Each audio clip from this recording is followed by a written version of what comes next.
All right, so now we're all set to upload this, and I want to recommend that you go ahead and do this while you're in the field. Otherwise, you might get home later and realize that you forgot to document some piece of information. If you don't have time to do that, or if you're doing a bunch of speakers back to back to back, and so you don't want to take the time to actually go through and upload them all at the same time, then make sure you just take a bunch of photos with your camera so that you have everything documented. Take photos of the speaker, the back of the speaker, any hardware involved, and all that stuff. All right, let's head over to the upload page and finish this up. So I have a lot of this prepared already to make this kind of quicker for the video.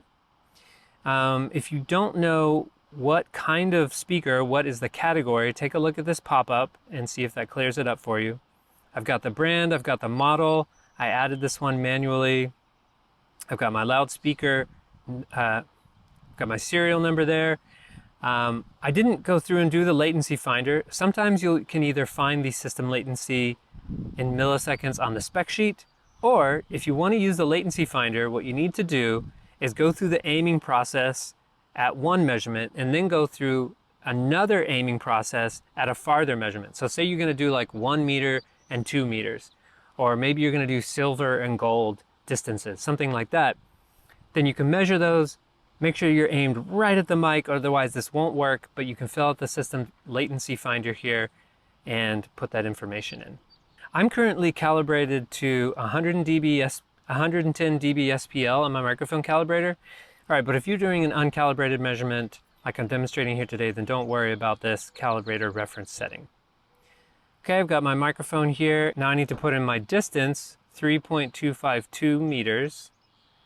3.252 meters, and you'll see the background color of this field update to indicate whether or not I'm at a silver or a gold distance. Now, if I did this at 1 meter, then it would turn red because it says, well, that's not good enough. Okay, 3.252, it turns gold. We've got meters. What is my delay locator setting? Well, I can see that here, or if I'm looking at this after the fact and I didn't store the live IR, then I could go into info here and I could look at the delay here, 10.82. 10.82. What's the temperature out here? It is 75 degrees Fahrenheit. This is optional in case you don't have a thermometer. Here's my microphone interface. Coherence scale is magnitude coherence. Remember, I had set this here, so you can choose squared coherence or regular. Magnitude coherence. Do I have a microphone correction curve? Yes, I do. So over here on my input settings, configurator, you can see I've got microphone correction curve from iSemcon. Okay, manufacturer, analyzer, smart. Now I've got my preamp gain set here, just to note, in case I ever want to try to replicate this later. So if I close this, open my preamp here, I can see microphone preamp gain is actually 25, so I had that wrong. Here we go, 25. Okay. Now what is my preset? Well, this speaker doesn't have like some kind of intelligent amp where I pick from a bunch of different presets. It just has a button that you press in and out, and that'll set it to main or monitor. So I just typed in main here for the preset. Preset version is not applicable because it's never going to change. Firmware version is also not applicable here. User-definable settings. So this is anything else about the system that I would need to know to exactly replicate your results. So someone else in some other part of the world should be able to take another JBL PRX 615M, use my settings, and get the exact same results.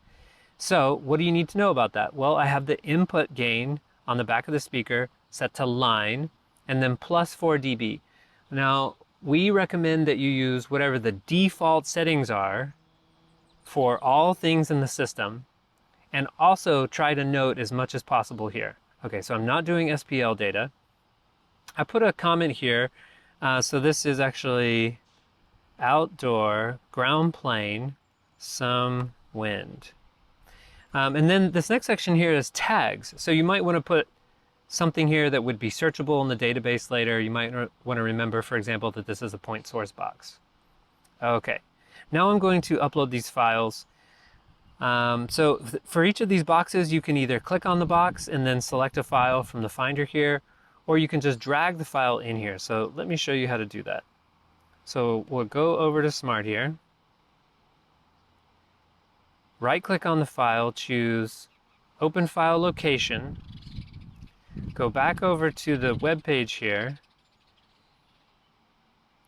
And now I can just grab this file and I can drag it right on there. And if there was something else there, it'll just replace it. Now, how do I get a CSV file out of Smart? Well, you can't get exactly a CSV file, but you can get a text file. So I'll choose this, export to ASCII. I'll just put that in my downloads folder. Then I'll head over to my downloads folder. I'll choose that file and just choose Open with Excel. You could also do the same thing with Google Sheets.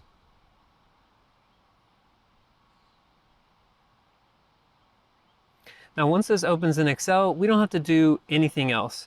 I can just choose Save As and go to a CSV file. Save that file, close out of here. Now I've got my nice CSV file there. Okay. Go back over to the upload page, and now I can drag this file onto the right little box here. Same thing with my wave file. So go over here to the impulse response. Here's the measurement I took. Open file location. Go to my web page, go back to the Finder. Let's close this. Grab this wave file and drag it onto the little box there. Okay, so for the thumbnail and the setup, you should take some photos. Please only use your own photos. We don't want to accidentally violate some international copyrights. And then take a photo of your setup. Now, this is the old setup that I did inside, but I'm using my phone right now to actually record the audio for this. So I'll upload another photo in a little bit. Additional files, what might you put here? Well, if you took other distances, like you did a silver and a gold distance, or you did multiple distances so that you could do the system latency finder, you might put that here. You might take more measurement, you might take more pictures of the room from different angles, and you could add those here. Anything that you feel like would make this more valuable or help the moderators understand what you did even better. Okay, so once you have that filled out, then you can just click the I'm not a robot button and then click Submit. Now, if you forgot to fill out any fields, it's not going to submit.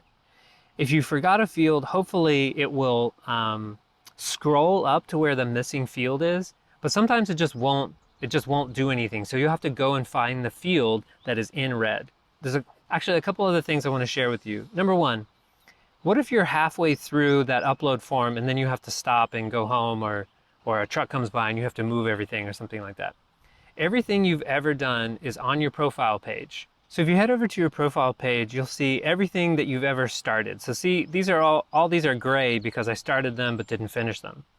Another thing to be aware of is this clone button here.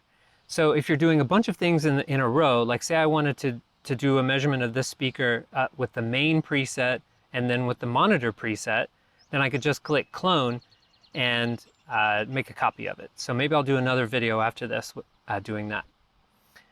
You should also know that your measurement will immediately be available on the index page. We did that on purpose because we thought it'd be more fun if you could immediately see that your measurement has gone into the database here.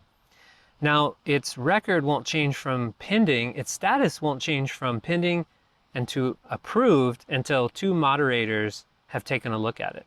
But it will always live here and it'll always have this URL, so no matter what happens, you can still have your own personal collection of measurements, no matter what happens to them, even if they don't get improved or if they get marked incomplete.